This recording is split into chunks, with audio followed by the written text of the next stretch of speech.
નમસ્કાર વિદ્યાર્થી મિત્રો, ધોરણ 12માં જીવ વિજ્ઞાનમાં આપણે સેકન્ડ ચેપ્ટર પ્રકરણ નંબર 2 સપુષ્પી વનસ્પતિમાં લિંગી પ્રજનન વિશે એમાં આપણે લાસ્ટ લેક્ચરમાં પરાગનયનનો અભ્યાસ કરી ગયા. પરાગનયન કોને કહેવાય અને પરાગનયનના પ્રકાર કયા છે? તો પરાગનયન એટલે કે જ્યારે પુષ્પના પરાગાશયમાંથી મુક્ત થતી પરાગરજ જ્યારે તે જ પુષ્પ કે અન્ય પુષ્પના પરાગાસનને પરાગિત કરે તેના પર પ્રસ્થાપિત થાય આ ઘટના હતી પરાગનયન. ત્યારબાદ આપણે પરાગનયનના પ્રકાર જોયા કે સ્વફલન, ત્યારબાદ કેટેનોગેમી અને પરફલન એટલે કે પરપરાગનયન. આ ત્રણ પ્રકાર વિશે આપણે અભ્યાસ કર્યો. હવે આગળ આપણે જોઈશું કે પરાગનયનની પ્રક્રિયા માટે જવાબદાર વાહકો કયા છે અને આ વાહકો કઈ રીતે પરાગનયનમાં ભાગ ભજવે છે. એટલે આપણે જોઈએ પરાગનયન માટે જવાબદાર વાહકો.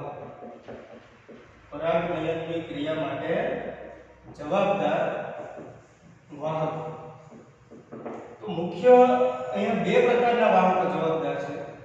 પરાગનયન માટે બે પ્રકારના વાહકો જવાબદાર છે. પહેલા છે અજૈવિક વાહકો અને જૈવિક વાહકો. બંને પ્રકારના વાહકો પરાગનયન માટે અગત્યના છે. આ ક્રિયા માટે અજૈવિક વાહકો કયા છે કે જે પવન અને પાણી દ્વારા પરાગનયનની જે પ્રક્રિયાઓ થાય ત્યાં પવન અને પાણી આ બંને અજૈવિક પ્રકારના વાહકો છે. અને ત્યારબાદ જો જૈવિક વાહકોની વાત કરીએ તો મોટાભાગના પ્રાણીઓ અને કીટકો કે જે બંને જૈવિક પ્રકારના વાહકો છે, સજીવો છે. સામાન્ય રીતે સપુષ્પી આવૃત બીજધારી વનસ્પતિઓમાં જૈવિક વાહકો દ્વારા પરાગનયનની પ્રક્રિયાઓ વધારે પ્રમાણમાં થાય, પરંતુ અજૈવિક વાહકો દ્વારા પ્રક્રિયા ખૂબ જ ઓછી વનસ્પતિઓમાં જોવા મળે. પણ આપણે અભ્યાસ ખાતર જોઈએ પ્રથમ આપણે જોઈએ પવન દ્વારા પરાગનયનની પ્રક્રિયા. પવન દ્વારા પરાગનયન.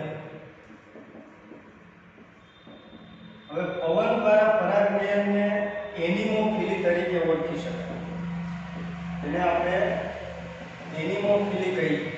એવી રીતે પવન દ્વારા પરાગનયન એટલે તેને વાત પરાગનયન પણ કહેવાય, જેને વાત પરાગનયનથી પણ ઓળખવામાં આવે.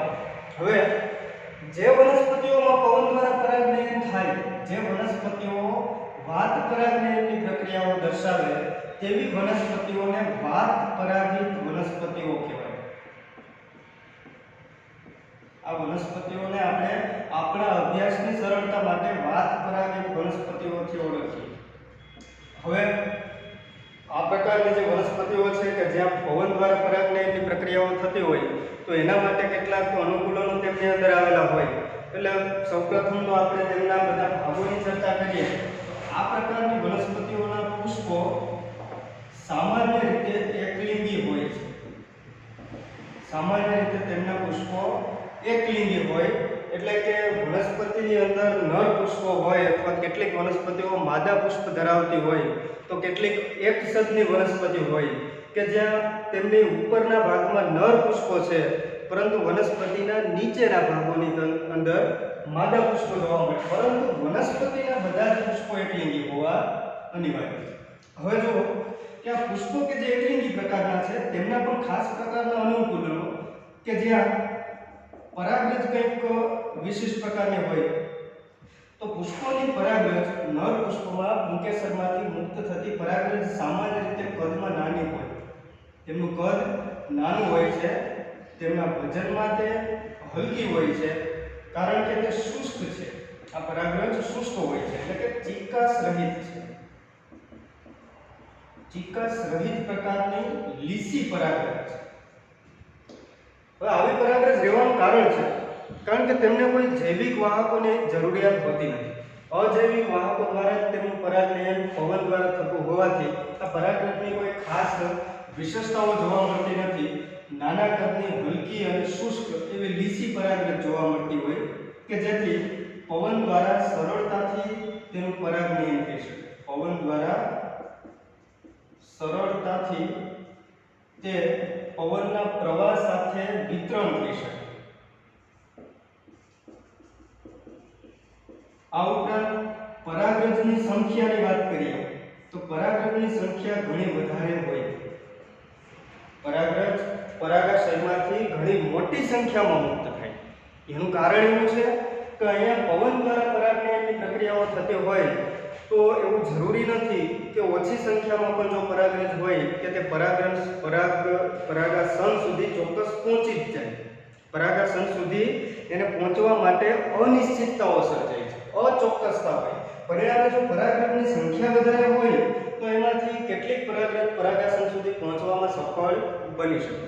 એટલા માટે પરાગરજ ઘણી મોટી સંખ્યામાં જોવા મળતી હોય. હવે બીજી વાત રહી કે પુષ્પોની અંદર પરાગરજ બાદ તેના પુંકેસરો કેવા હશે.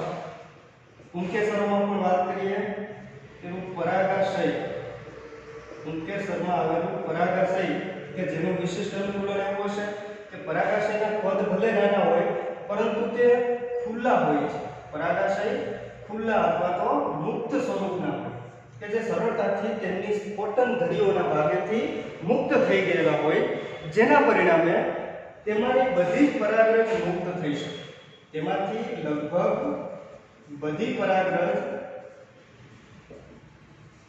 પવન દ્વારા વિકિરણ પામી શકે. વિકિરણ પામવું એટલે એનો અર્થ એવો થશે કે પવન દ્વારા તે બધામાં ફેલાઈ શકે છે. ઉપરના ભાગે જે પુષ્પો હશે આવા પુષ્પોમાંથી પવન દ્વારા વિકિરણ થઈ બધી પરાગરજ નીચે તરફ અથવા તો ઉડીને અન્ય પુષ્પો સુધી પહોંચી શકે. એટલા માટે તેમના પરાગાશય ખુલ્લા અથવા તો મુક્ત સ્વરૂપના જોવા મળતા હોય. ત્યારબાદ આપણે વાત કરીએ પરાગાસનની. તો માદા પુષ્પોની અંદર પરાગાસન કે જે સામાન્ય રીતે મોટા કદનું હોય, પરાગાસન સામાન્ય રીતે મોટા કદનું હોય કે જેથી મોટી સંખ્યામાં પરાગરજ તેના સંપર્કમાં આવી શકે. ત્યારબાદ પરાગરજ શાખિત પ્રકારનું જોવા મળે અથવા તો ચિકાસયુક્ત અને રોમમય કહી શકાય અથવા તો પીછાયુક્ત કહી શકાય. આ પ્રકારનું તેનું પરાગાસન જોવા મળે. સ્ત્રી કેસર પરનું પરાગાસન શાખિત હોઈ શકે, ચિકાસયુક્ત હોઈ શકે અને મોટે ભાગે તે પીછાયુક્ત જોવા મળે. એટલે કે આ પ્રકારનું પરાગાસન હોય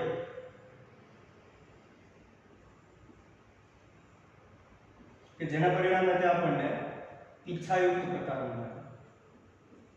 હવે આવા પરાગાસનમાં ચિકાસયુક્ત હોવાને પરિણામે જ્યારે તેના સંપર્કમાં પરાગરજ આવે એટલે પરાગરજને તે સરળતાથી તેમાં જકડી શકે, પરાગરજ સરળતાથી તેના પર ચોંટી શકે. પરાગાસન કે જે પરાગરજને સરળતાથી જકડી શકે એટલા માટે તેમાં પરાગાસનની આવી અનુકૂલનતા જોવા મળે. હવે આગળ આપણે વાત કરીએ કે આ પ્રકારના જે પુષ્પો છે તેમની અંદર પણ ખાસ પ્રકારે માદા પુષ્પો અહીંયા જોવા મળતા વનસ્પતિના માદા પુષ્પો કે જે પોતાના બીજાશયમાં એક જ અંડક ધરાવતા હોય, એટલે એક અંડકયુક્ત બીજાશય ધરાવે, તેમાં એક અંડકયુક્ત બીજાશય ધરાવતા હોય પ્લસ કે તેના પુષ્પોનું કદ નાનું હોય, એટલે પુષ્પો નાના પરંતુ ઘણી સંખ્યામાં જોવા મળે, ઘણા વધારે હોય છે, જે બધા મળી અને આકર્ષક પ્રકારનો પુષ્પ વિન્યાસ સર્જે. આવા નાના કદના કે જે એક અંડકયુક્ત બીજાશય ધરાવતા માદા પુષ્પો છે તેઓ બધા સાથે મળી અને આકર્ષક પ્રકારનો પુષ્પ વિન્યાસ સર્જે. જેવી રીતે આના ઉદાહરણથી તમે પરિચિત છો મકાઈ. મકાઈના ડોડાની વાત કરીએ કે જ્યાં શરૂઆતમાં તેની શૃંખલામાં પુષ્પ વિન્યાસ આ પ્રકારનો હશે કે જ્યાં નાના નાના ઘણા બધા પુષ્પો એકબીજા સાથે જોડાયેલા હોય અને એક આકર્ષક પુષ્પ વિન્યાસનું સર્જન કરે.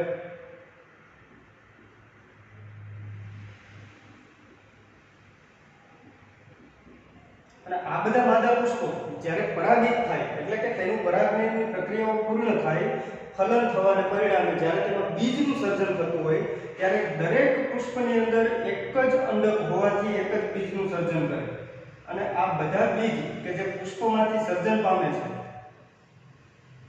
તે ઘણા બધા બીજમાંથી મકાઈનો ડોડો ત્યાં સર્જન પામે. તો આવી રચનાઓથી તમે સામાન્ય રીતે પરિચિત હોય. કે જે આકર્ષક પુષ્પવિન્યાસમાંથી બનેલી રચના છે. જ્યારે ફળનું નિર્માણ કરતા હોય ત્યારે સૌપ્રથમ તેમાં એક આકર્ષક પ્રકારનો પુષ્પવિન્યાસ હતો કે જે પરપરાગનયનની આ પ્રકારની પ્રક્રિયાઓથી વિકાસ પામેલો છે.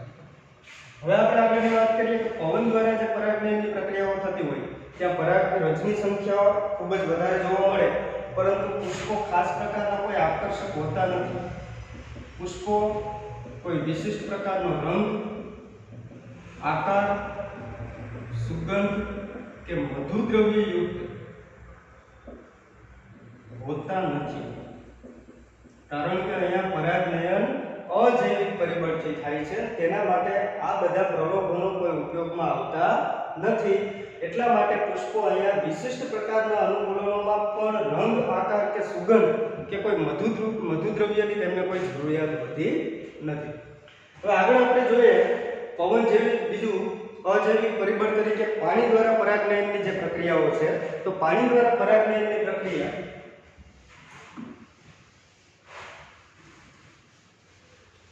કે જે ખૂબ જ ઓછી વનસ્પતિઓમાં જોવા મળે અને મોટાભાગની જલીય એકદળી વનસ્પતિમાં પાણી દ્વારા પરાગનયનની પ્રક્રિયાઓ થાય.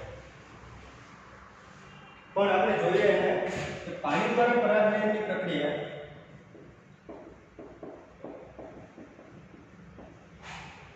જેને આપણે હાઇડ્રોફિલીથી ઓળખીએ. હાઇડ્રોફિલી એવી રીતે જેમાં આપણે આગળ જોયું કે પાણી દ્વારા પરાગનયન છે એટલે એને જલ પરાગનયન પણ કહેવાય. પવન દ્વારા જેમ બાત પરાગનયન હતું એવી રીતે પાણી દ્વારા એટલે જલ પરાગનયનની પ્રક્રિયા છે. જે વનસ્પતિઓ જલ પરાગનયન દર્શાવે આવી વનસ્પતિઓને જલ પરાગિત વનસ્પતિ તરીકે ઓળખાય. જલ પરાગિત વનસ્પતિઓ કહીશું. હવે જલ પરાગિત વનસ્પતિઓ કે જે લગભગ વિશ્વની 30 જેટલી પ્રજાતિઓમાં જ આ પ્રકારનું પરાગનયન થાય. 30 જેટલી જલીય વનસ્પતિની જે પ્રજાતિઓ હોય એમાં જ આ પ્રકારનું પરાગનયન જોવા મળે અને તેમાંની લગભગ બધી જ એટલે કે મોટા ભાગની વનસ્પતિઓ જલીય એકદળી હોય. દ્વિદળી વનસ્પતિઓમાં પણ આવું પરાગનયન શક્ય છે, પણ મોટા ભાગની વનસ્પતિઓ ત્યાં જલીય વનસ્પતિઓ એકદળી પ્રકારની છે કે જ્યાં જલ પરાગનયનની પ્રક્રિયાઓ શક્ય છે. હવે આ પ્રકારની વનસ્પતિઓની પરાગનયનની વાત કરતા પહેલા આપણે વચ્ચે એક નાનો પોઈન્ટ જોઈ લઈએ કે સપુષ્પીની જેમ અપુષ્પી વનસ્પતિઓ કે જ્યાં પુષ્પનું સર્જન તો થતું નથી, એટલા માટે ત્યાં જન્યુઓ કે જે ફલન માટે જવાબદાર હોય છે તેમાંથી નર જન્યુઓને વહન કરવા માટે માધ્યમ તરીકે પાણીની આવશ્યકતા હોય. પાણીના માધ્યમ દ્વારા નર જન્યુઓ કે જે ચલિત હોય છે પાણીમાં પ્રજનન દર્શાવી અને માદા જન્યુધાની સુધી પહોંચે. માદા જન્યુધાનીના સંપર્કમાં આવવાથી ત્યાં ફલનની પ્રક્રિયા હોય છે. તો એવી અપુષ્પી સરળ નિમ્ન કક્ષાની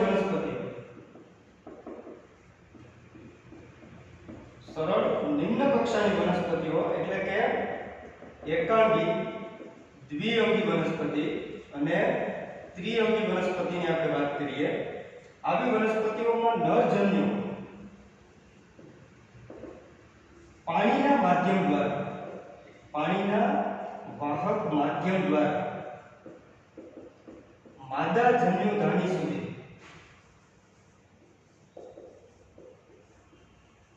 પહોંચે છે. ત્યારે જ તેમાં ફલનની પ્રક્રિયાઓ શક્ય હોય. એટલા માટે એવું કહી શકાય કે તેમના ફલન માટે પણ પાણીની જરૂરિયાત છે, કારણ કે માદા જન્યુઓ સુધી જો નર જન્યુઓને પહોંચાડવાના હોય તો એના માટે એક વાહક તરીકે પાણી જવાબદાર છે. એટલા માટે એવું માનવામાં આવે કે વિશ્વમાં આ પ્રકારની વનસ્પતિઓ સીમિત જોવા મળે છે. તેમનું વિતરણ સીમિત પ્રકારનું છે, કારણ કે તેના ફલન માટે અને જન્યુઓના વહન માટે પાણી આવશ્યક છે. એટલે આવી વનસ્પતિઓમાં વિશ્વમાં તેનું વિતરણ સીમિત છે, કારણ કે ત્યાં નર જન્યુઓના વહન અને તેના ફલન માટે પાણી જરૂરી છે. એટલા માટે વનસ્પતિઓની સંખ્યા ઓછી જોવા મળે. ખાસ કરીને પાણીવાળા જે વિસ્તારો હોય એવા વિસ્તારમાં જ આ વનસ્પતિઓ જોવા મળે. જલપરાગનયનની આગળની ઘટનાઓ કે ખરેખર જલપરાગનયન ક્યાં થાય છે, પણ એમાં પણ એક અપવાદ આપણે જોઈએ કે કેટલીક જલીય વનસ્પતિઓ તરીકે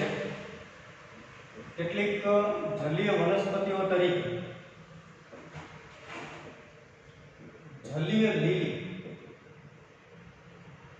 એટલે કે વોટર લીલી અને બીજી એક વનસ્પતિ છે જળકુંભી, જેને આપણે વોટર હાયસિન્થ થી ઓળખીએ કે જે લીંદર છે. આ પ્રકારની એક એવી વનસ્પતિ કે જ્યાં ખરેખર તે જલીય વનસ્પતિઓ ભલે હોય પરંતુ ત્યાં જલ પરાગનયન થતું નથી.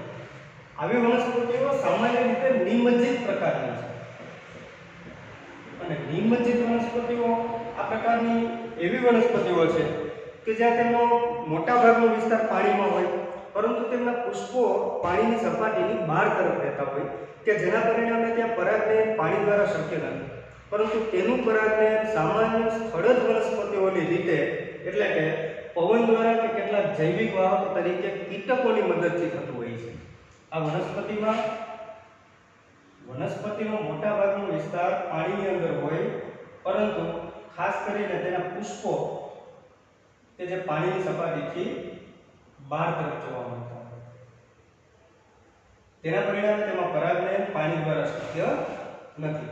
જેવું જલીય લીલી અને જળકુંભી જેવી વનસ્પતિ વોટર હાયસિન્થમાં આપણે જોવા મળે. પણ જેમાં જળ પરાગનયન થતું હોય તેવી વનસ્પતિની વાત કરીએ તો મીઠા જળની વનસ્પતિ તરીકે એના સામાન્ય ઉદાહરણોની વાત કરીએ તો વેલિસ્નેરિયા અને હાઇડ્રીલા જેવી મીઠા જળની વનસ્પતિઓ કે જે સામાન્ય રીતે જલીય એકદળી વનસ્પતિ છે અને ત્યાં જલ પરાગનયન જોવા મળે છે. તેમાંથી આપણે વેલિસ્નેરિયાના ઉદાહરણની વાત કરીએ તો વેલિસ્નેરિયામાં એક વિશિષ્ટ પ્રકારનું અનુકૂલન જોવા મળે કે જેના પરિણામે ત્યાં પાણી દ્વારા પરાગનયન ખૂબ જ સરળતાથી શક્ય બને છે. તો સામાન્ય રીતે વેલિસ્નેરિયા કે જે પાણીમાં ઉગતી એકદળી વનસ્પતિ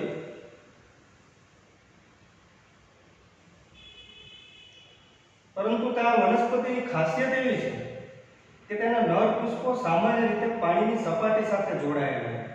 નર પુષ્પો પાણીની સપાટી સુધી તરતા જોવા મળતા હોય એટલે સપાટી તરફ જોવા મળતા હોય, પણ તેના જે માદા પુષ્પો છે તે એક અલગ પ્રકારે એક લંબાયેલા વૃંત કે જે સ્પ્રિંગના ગૂંચડા જેવું જોવા મળતું હોય તેની સાથે જોડાયેલા આવા ગૂંચડા જેવી રચના સાથે તેના માદા પુષ્પો જોડાયેલા હોય છે અને તેમના માદા પુષ્પોનું પરાગાસન મોટા કદનું હોય એટલે કે તેમનું સ્ત્રી કેસર અને પરાગાસન મોટા કદનું હોય. તો તેની વિશેષતા એવી છે કે નર પુષ્પો સામાન્ય રીતે ઊંચાઈ તરફ જોવા મળે અને માદા પુષ્પો સામાન્ય રીતે નીચાના વિસ્તારમાં જોવા મળે. પણ નર પુષ્પો જે સપાટી સાથે જોડાયેલા પાણીની સપાટી પર તરતા જોવા મળતા હોય અને માદા પુષ્પો તેની લંબાઈમાં એક છેડો કે જેને આપણે વૃંત કહીએ આ સ્પ્રિંગ જેવા ગૂંચડાની માફક ગોઠવાયેલા વૃંત સાથે નીચેના વિસ્તારમાં ગોઠવાયેલા. હવે સામાન્ય રીતે અહીંયા નર અને માદા બંને પ્રકારના પુષ્પો, નર પુષ્પો એકલિંગી નર પુષ્પો અને એકલિંગી માદા પુષ્પો આ બંને એકસાથે પરિપક્વ બનતા જોવા મળે. એટલે કે નર પુષ્પોમાં જ્યારે પુંકેસર પરિપક્વ બને એટલે કે પરાગાશયમાંથી જ્યારે પરાગરજ મુક્ત થવાની તૈયારીમાં હોય આ જ સમયે માદા પુષ્પોનું પરાગાસન પણ ગ્રાહ્ય બને એટલે કે માદા પુષ્પોનું પરાગાસન પણ ગ્રાહ્યતા અનુભવે અને પરિપક્વ બને કે જેથી તે પરાગરજને તેમના પર પ્રસ્થાપિત કરવા માટે તૈયાર હોય. હવે જ્યારે તેમાંથી પરાગરજ મુક્ત થાય તો નર પુષ્પો તેમાંથી મુક્ત થતી પરાગરજ પાણીની સપાટી પર મુક્ત કરે છે અને પાણીની સપાટી પર પાણીના પ્રવાહ સાથે તે વહેતી રહે છે. આ જ સમયે કે જ્યારે નર પુષ્પ પરાગરજ મુક્ત કરે એ સમયે માદા પુષ્પ તેના વૃંતનું ગૂંચડું છે ત્યાંથી છૂટા પડે અને આ ગૂંચડું લંબાય છે અને પાણીની સપાટી તરફ માદા પુષ્પોને લઈ આવે. પાણીની સપાટી તરફ માદા પુષ્પોને લઈ આવે. એટલા માટે તે સ્પ્રિંગની જેમ વળેલું એક લાંબુ ગૂંચડું. હવે માદા પુષ્પોનું પરાગાસન પણ એવી ખાસ રચના ધરાવે કે જેનો પરાગાસનનો ભાગ મેણમય હોય. નિર્મય એટલે કે ચિકાસયુક્ત તેલી પદાર્થયુક્ત હોય છે. પરિણામે પાણી તેના સંપર્કમાં આવતું નથી. પાણી તેનાથી લગભગ દૂર રહેવાનો પ્રયત્ન કરે. આ સમયે પાણીનું એક વમળ બને છે. માદા પુષ્પની આસપાસ પાણીનું વમળ બને છે, કારણ કે તેનું પરાગાસન નિર્મય હોવાથી ત્યાં પાણીનું જે વમળ બને છે એના પરિણામે પાણી ત્યાં અંતર્વલિત થતું જોવા મળે. પાણી ત્યાં બધી તરફથી અંતર્વલિત થતું જોવા મળે. અને આ સમયે જ્યારે મુક્ત થતી પરાગરજ પાણીના વહેણ સાથે આવતી હોય ત્યારે આ પરાગરજ અંતર્વલિત થઈ અને પરાગાસનના સીધા સંપર્કમાં આવી શકે. જ્યારે પરાગાસનના સંપર્કમાં પરાગરજ આવે અને અહીંયા ફલનની પ્રક્રિયાઓ થાય તો ફલનની પ્રક્રિયાઓને અનુસરીને આ પ્રક્રિયા બાદ તરત જ માદા પુષ્પ ફરી પાછું ગૂંચળું બનાવી અને પાણીની અંદર તરફ ખેંચાઈ આવે. આ પ્રકારે વિશિષ્ટ પ્રકારે પરાગનયનની એક પ્રક્રિયા અહીંયા જોવા મળે, જે સામાન્ય રીતે વેલિસ્નેરિયામાં આપણે સરળતાથી જોઈ શકીએ. તેમાં એક વિશિષ્ટ અનુકૂલનથી આ પ્રક્રિયા થાય. તેવી જ રીતના આપણે હાઇડ્રેનિયામાં પણ જોઈ શકીએ. બીજી કેટલીક વનસ્પતિની જો વાત કરીએ તો દરિયાઈ વનસ્પતિ તરીકે છે દરિયાઈ ઘાસ. દરિયાઈ ઘાસ કે જે આપણે એક એક્ઝામ્પલ તરીકે લઈએ ઝોસ્ટેરા. ઝોસ્ટેરા એક દરિયાઈ ઘાસ છે, નીંદણ છે કે જે સામાન્ય રીતે નિમગ્ન વનસ્પતિ છે. આ વનસ્પતિ નિમગ્ન છે એટલે તેના પુષ્પો પણ નિમગ્ન છે, એટલે કે સંપૂર્ણ રીતે પાણીની સપાટીથી નીચે છે.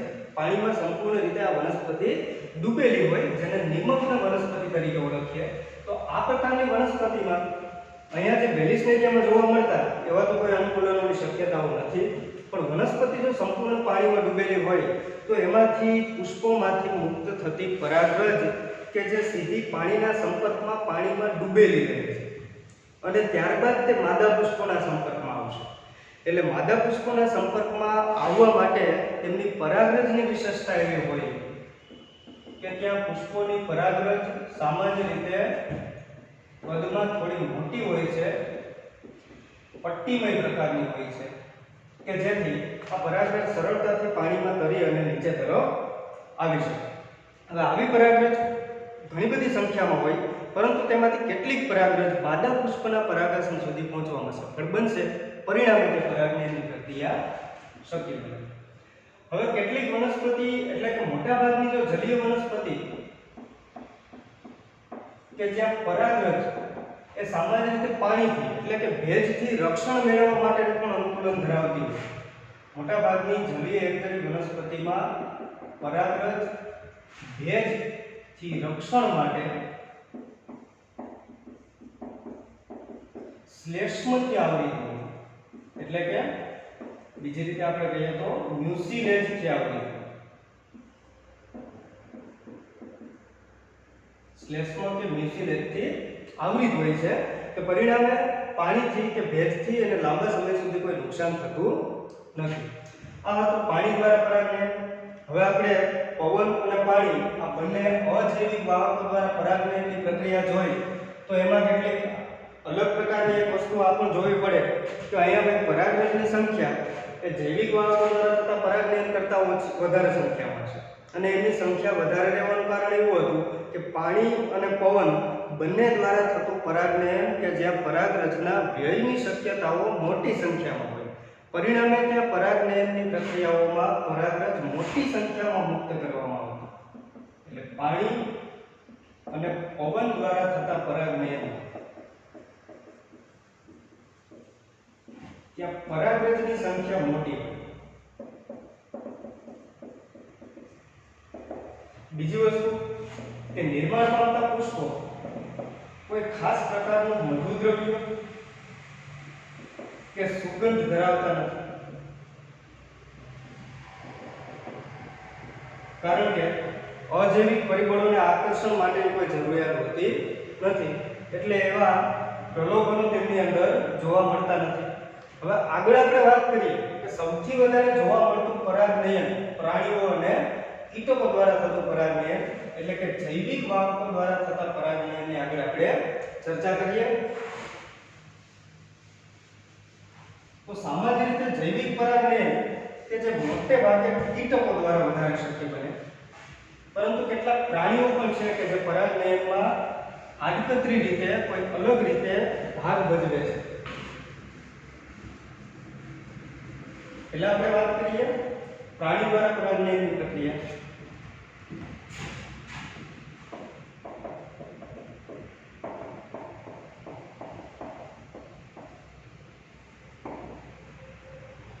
પ્રાણી દ્વારા પરાગનયનને ઝૂથીલી કહીશું, જેને આપણે ઝૂથીલી તરીકે ઓળખીએ. અને આ પ્રકારની જે વનસ્પતિ છે જેને આપણે પ્રાણી પરાગિત વનસ્પતિ કહીએ. પ્રાણી પરાગિત વનસ્પતિઓ તો મોટાભાગની સ્થળજ વનસ્પતિઓ, સ્થળજ સપુષ્પી આવૃત બીજધારી વનસ્પતિઓ કે જે પ્રાણીઓ અને કીટકો દ્વારા પરાગનયન દર્શાવે. પ્રાણીઓમાં પણ કયા પ્રકારના પ્રાણીઓ? તો સૌપ્રથમ તો આપણે એ વસ્તુ નોટ કરીએ કે પ્રાણી સૃષ્ટિમાં પક્ષીઓનો પણ સમાવેશ થાય, વિહંગનો પણ સમાવેશ થાય. એટલે પ્રાણીઓ દ્વારા પરાગનયનમાં આપણે પક્ષીઓને પણ સમાવેશ કરીએ તો એમાં સમાવેશિત પક્ષીઓ ક્યાં છે કે જેમાં છે સનબર્ડ, બીજું એક પક્ષી છે હમિંગબર્ડ, કે જે સૌથી વધારે પરાગનયનની પ્રક્રિયાઓ માટે ભાગ ભજવે. તો સનબર્ડ એટલે આપણે એને દેવચકલીથી ઓળખીએ. ગુજરાતમાં આપણે આ પક્ષીને દેવચકલીથી ઓળખીએ. અને હમિંગબર્ડ એટલે કે નાનામાં નાનું પક્ષી છે ગુંજન પક્ષી. આ બંને પક્ષીઓ પરાગનયનની પ્રક્રિયામાં મોટો ફાળો આપે છે. આ ઉપરાંત ચામાચીડિયું, એના દ્વારા પણ કોઈ ખાસ પ્રકારની વનસ્પતિમાં પરાગનયન થાય. બીજા કેટલાક પ્રાણીઓની વાત કરીએ તો ખિસકોલી, ગેકો ગરોળી, કેટલાક સરીસૃપો વગેરે આ પ્રકારના પરાગનયનમાં છે. આ ઉપરાંત કાચિંડું કે જે પ્રાણી દ્વારા પરાગનયનની પ્રક્રિયામાં ભાગ ભજવે. આ ઉપરાંત કેટલાક વૃક્ષ નિવાસી પ્રાઇમેટ, વૃક્ષ પર રહેતા પ્રાઇમેટ્સની વાત કરીએ તો તેમાં છે લેમુર, એટલે સૌથી વધારે આ પ્રકારનું પરાગનયન દર્શાવે. બીજા કેટલાક પ્રાણીઓની વાત કરીએ તો કોરી ખાનારા કર્તનશીલ પ્રાણીઓ,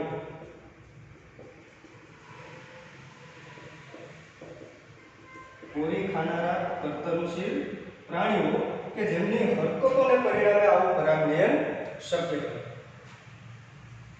તો આપણે આવા પ્રાણીઓ વિશે વાત કરીએ કે જેમાં પરાગનયન શા માટે સરળતાથી શક્ય બનતું હોય.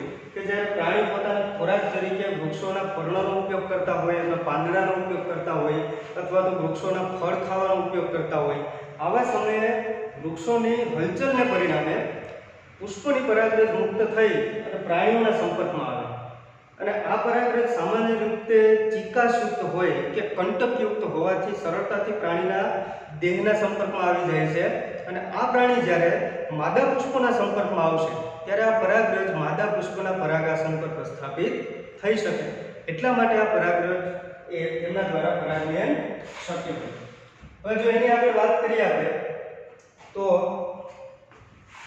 કેટલીક વનસ્પતિ જેમ કે શિમલો અને કુંવારપાઠું, શિમલો અને કુંવારપાઠું જેવી વનસ્પતિમાં પક્ષીઓ દ્વારા પરાગનયનની પ્રક્રિયાઓ થાય. એવી રીતે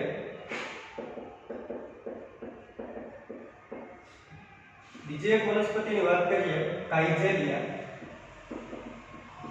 જે એક સ્પેસિફિક એક્ઝામ્પલ છે કાઇઝેલિયા કે જ્યાં ચામાચીડિયા દ્વારા પરાગનયનની પ્રક્રિયા શક્ય. હવે આગળ આપણે જોવાનું છે કીટકો દ્વારા પરાગનયનની પ્રક્રિયા. પણ કીટકો દ્વારા જે પરાગનયનની પ્રક્રિયા છે એ પ્રાણી પરાગનયનનો જે ઉપપ્રકાર ગણાવી શકાય. અહીંયા જૈવિક વાહકોની અંદર આપણે બે વાત કરીએ, પ્રાણી અને કીટકો. પણ કીટકો એનો સમાવેશ પ્રાણીમાં જ થાય.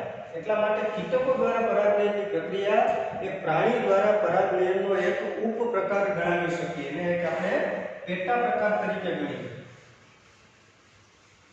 તો સૌથી વધારે જો પરાગનયનની પ્રક્રિયા થતી હોય એટલે સૌથી વધારે જવાબદાર કોઈ વાહકો હોય આ પ્રક્રિયા માટે તો એ છે કીટકો. આગળ આપણે જોઈએ કીટકો દ્વારા પરાગનયન કે જેને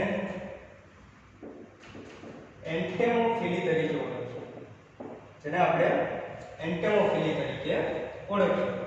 અને જે વનસ્પતિઓમાં કીટકો દ્વારા પરાગનયન થાય આવી વનસ્પતિઓને કીટ પરાગિત વનસ્પતિ, જેને કીટ પરાગિત વનસ્પતિ તરીકે ઓળખવામાં આવે. હવે કીટ પરાગિત વનસ્પતિઓના આધારે આપણે જોઈએ કે કીટકો દ્વારા થતું પરાગનયન કે જે પ્રાણી પરાગનયનનો જ એક ભાગ છે, એટલે પ્રાણી પરાગનયનનો એક ઉપપ્રકાર છે, તેનો એક પેટા પ્રકાર છે, પણ આ પ્રકાર ખૂબ જ અગત્યનો છે.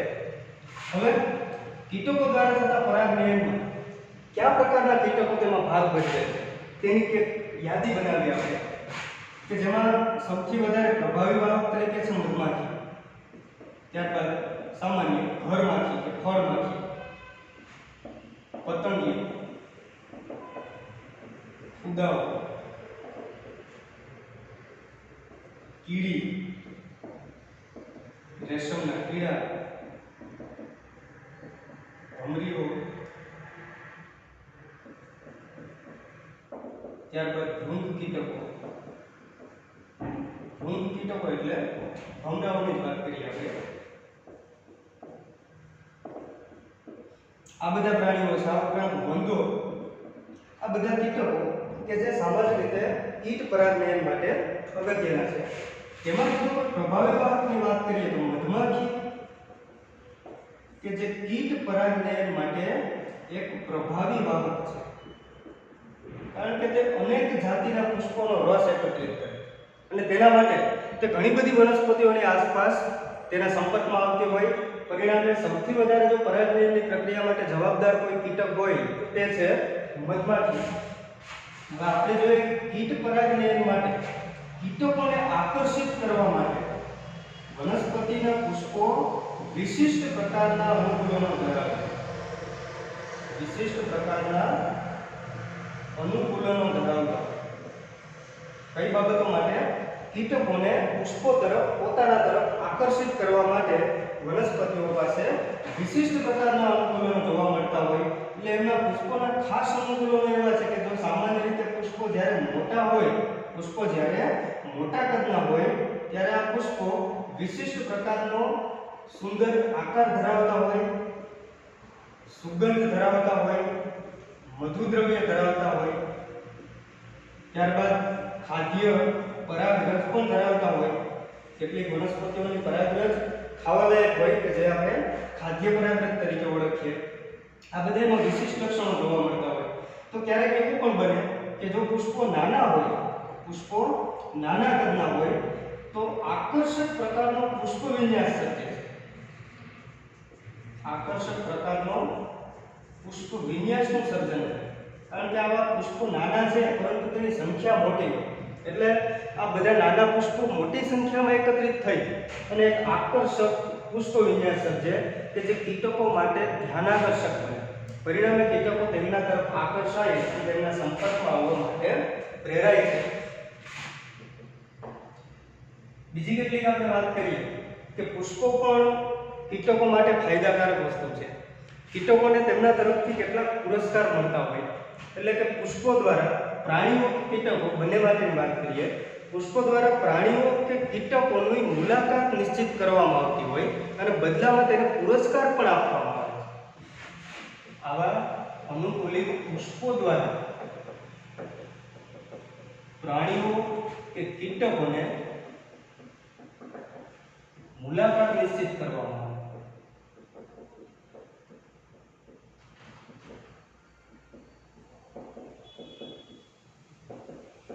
અને બદલામાં તેઓને પુરસ્કાર પણ આપવામાં આવે.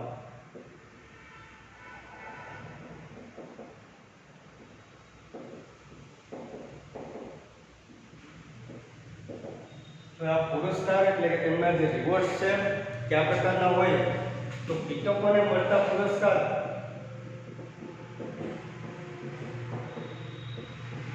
એટલે બીજું કાંઈ નહીં પણ પુષ્પો તરફથી મળતી ખાદ્ય પરાગરજ અને મધુદ્રવ્યની વાત કરીએ. મધુદ્રવ્યયુક્ત રસની આપણે વાત કરીએ છીએ કે જે પુષ્પો દ્વારા કીટકો કે પ્રાણીઓને મળતા પુરસ્કાર છે. અને આવા પુરસ્કાર મેળવવા હેતુ કીટકો કે પ્રાણીઓ કે જે વનસ્પતિના નર અને માદા બંને પુષ્પોના પરાગાસન અને પરાગાશયના સંપર્કમાં આવે છે.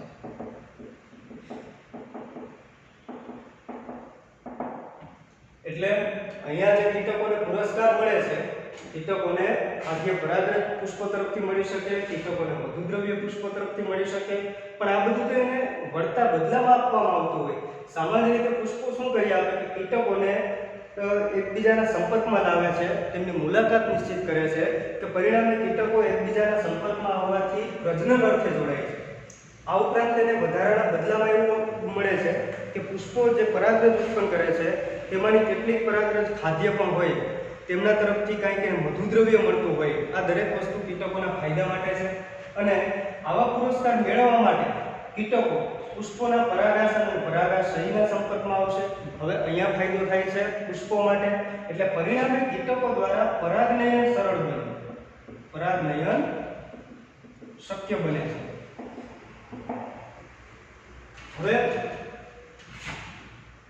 અહીંયા આપણે આગળ વાત કરીએ કે કીટકો દ્વારા જે પરાગનયનની પ્રક્રિયા થાય કઈ રીતે થતી હોય. તો જ્યારે કીટકો પુષ્પોના સંપર્કમાં આવે, કીટકો જ્યારે પુષ્પના સંપર્કમાં આવે ત્યારે તેમાંથી મુક્ત થતી પરાગરજ કીટકના દેહ સાથે, કીટક કે કોઈ પ્રાણીના દેહ સાથે જોડાય છે, એટલે કે તેના દેહને પરાગરજ દ્વારા આવરણ મળે છે, આવૃત કરે છે. અને જ્યારે આ કીટક કે પ્રાણી પરાગાશનના સંપર્કમાં આવે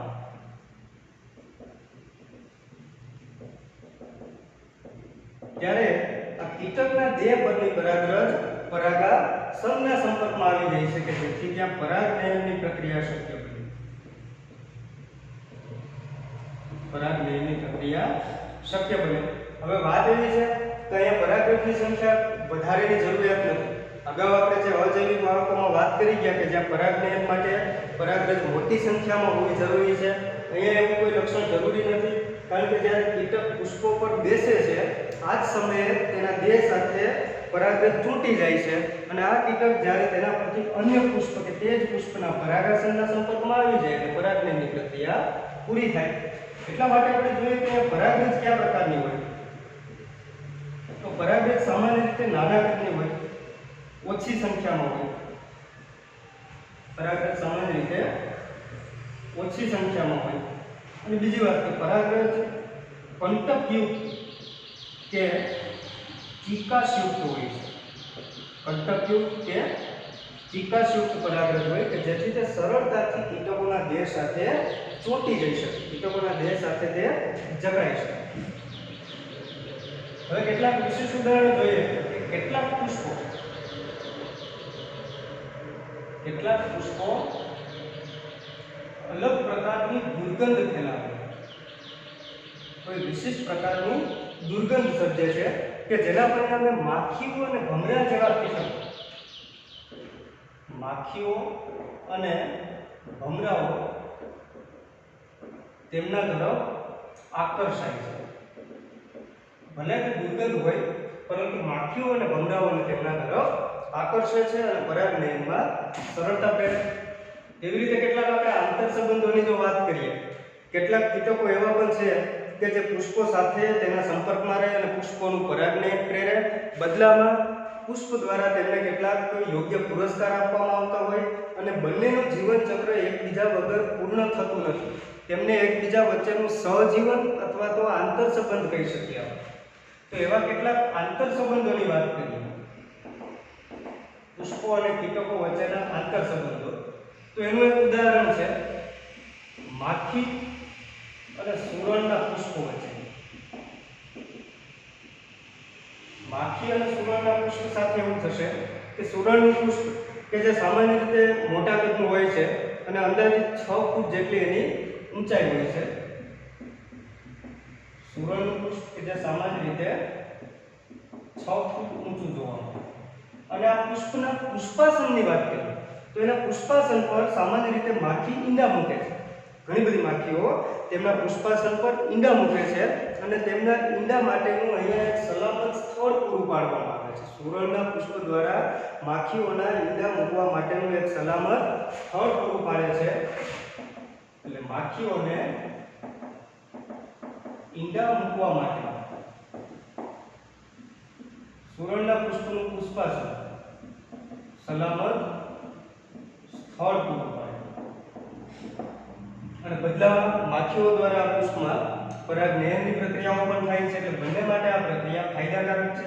એવા જ બીજા આંતર સંબંધની વાત કરીએ તો વનસ્પતિ તરીકે યુક્કા જે એક વનસ્પતિ છે તેની સાથે ફૂદાનું સહજીવન, ફૂદા અને યુક્કા વચ્ચેના આંતર સંબંધો. યુક્કાનું સ્ત્રી કેસરમાં બીજાશયના પોલાણમાં ફૂદાઓ દ્વારા ઈંડા મૂકવામાં આવે. ફૂદાઓ દ્વારા બીજાશયના પોલાણમાં ઈંડા મૂકવામાં આવે. તેનું સ્ત્રી કેસર અને બીજાશયનું કદ મોટું હોય એટલે ફૂદાઓ દ્વારા તેમની અંદર પ્રજનન બાદ ઈંડા મૂકવામાં આવે છે. અને જ્યારે યુક્કા વનસ્પતિ ફલન બાદ જ્યારે બીજનું સર્જન થાય આ સમયે ફૂદાના ઈંડામાંથી ડિંભીય ઈયળો બહાર આવે છે. એટલે આ એક સંબંધ વળી આ પ્રકારનો થયો કે યુક્કા જેવી વનસ્પતિમાં બીજાશયના પોલાણમાં ઈંડા મૂકે છે. એના પરિણામે સીધું જ કોઈ પરાગરજ જો ફૂદાના સંપર્કમાં આવેલી હોય તો આ પરાગરજ સીધું જ બીજાશયના સંપર્કમાં આવે એટલે વનસ્પતિનું પણ ફલન ખૂબ જ સરળતાથી અને ચોક્કસ રીતે થઈ જાય. તેની સાથે જ્યારે વનસ્પતિમાં ફલન બાદ બીજાશયમાં વનસ્પતિમાં ફલન બાદ બીજનું સર્જન થતું હોય આ સમયે ફૂદાએ જે પોતાના ઈંડા ત્યાં મૂકેલા હોય છે તેમાંથી ડિમ્બ સ્વરૂપ એટલે કે ડિમ્બ અવસ્થામાં શરૂઆતની અવસ્થામાં તેમાંથી તેની ઈયળો બહાર આવે છે. એટલે ઈયળનો વિકાસ કરવો ઈંડામાંથી એ પણ એક સુરક્ષિત સ્થળમાં જે કીટકો માટે એક ફાયદાકારક ઘટના હતી. તો એની સાથે જ બીજાશયમાં જ્યારે ફલનની પ્રક્રિયાઓ સરળતાથી થઈ ગઈ એટલે બંને માટેનો તે એક આંતર સંબંધો છે. આમ કીટકો દ્વારા સૌથી વધારે પ્રકારમાં પરાગનયન જોવા મળતું હોય અને ખૂબ સારી રીતે પરાગનયનની પ્રક્રિયાઓ કીટકો દ્વારા શક્ય બને કે જે પ્રાણી પરાગનયનનો એક પ્રકાર ગણી શકીએ. હવે અહીંયા આપણે પરાગનયન માટે જવાબદાર બધા બાબતો વિશે ચર્ચા કરી ગયા. એમાં કેટલાક કીટકો એવા પણ છે કે જે સામાન્ય રીતે તમે અવલોકન કરો કે ઘણી જુદા જુદા પ્રકારની વનસ્પતિઓનું બગીચામાં જો અવલોકન કરવામાં આવતું હોય તો સુંદર પ્રકારના પુષ્પો હશે. આ બધા પુષ્પોની આજુબાજુ ઘણા બધા કીટકો અને પ્રાણીઓ તેમના સંપર્કમાં આવતા હોય. આવા બધા જ કીટકો શું પરાગનયન માટે જવાબદાર હશે? બધા જ કીટકો પરાગનયનની પ્રક્રિયામાં ભાગ લેતા હોય એવું જરૂરી છે? તેનું જો તમે રોજનું અવલોકન કરશો તો તમને આઈડિયા આવશે કે કેટલાક કીટકો ખાસ પ્રકારની વનસ્પતિઓના જ સંપર્કમાં આવતા હોય, ખાસ પ્રકારના પુષ્પોના સંપર્કમાં જ આવતા હોય કે જેના પરિણામે તે પરાગનયન માટેના યોગ્ય વાહકો બની શકે. તો કેટલીક વાર એવું પણ બનતું હોય કે કેટલાક કીટકો એવા પણ હશે કે જે વનસ્પતિના પુષ્પની ખાદ્ય પરાગરજનો ઉપયોગ કરે છે, તેમના મધુદ્રવ્યનો ઉપયોગ કરે છે, પરંતુ બદલામાં પરાગનયનમાં જવાબદાર રહેતા નથી. તો આ પ્રકારના જે કીટકો છે તેને મધુદ્રવ્યના લૂંટેરાઓ કહી શકાય. મધુદ્રવ્યના લૂંટેરાઓ, કારણ કે તે પોતાના ફાયદાની વસ્તુઓ અહીંયા પૂરી થાય, પરાગરજ છે તેમનું મધુદ્રવ્ય છે એમનો ઉપયોગ થાય, પણ બદલામાં પુષ્પો માટે વનસ્પતિ માટે કોઈ પરાગનયન થતું નથી. એટલા માટે તેને આપણે મધુદ્રવ્યના લૂંટેરાઓ તરીકે પણ ઓળખીએ. જેમ કે આવી ક્યાંય વ્યાખ્યાઓ નથી પૂછાતી, આ ખાલી એક સમજવા માટેની વાત થઈ કે મધુદ્રવ્યના લૂંટેરાઓ કઈ રીતે કહી શકાય. હવે આપણે પરાગનયનની પ્રક્રિયાઓ જોઈ, પરાગનયનના પ્રકાર વિશેનો અભ્યાસ કરી ગયા. ત્યારબાદ આપણે જોયું કે પરાગનયનની પ્રક્રિયાઓ માટે જવાબદાર અજૈવિક અને જૈવિક વાહકો કઈ રીતે ઉપયોગી છે. ત્યાર પછીનો ટોપિક આપણે નેક્સ્ટ લેક્ચરમાં જોઈશું. Thank you.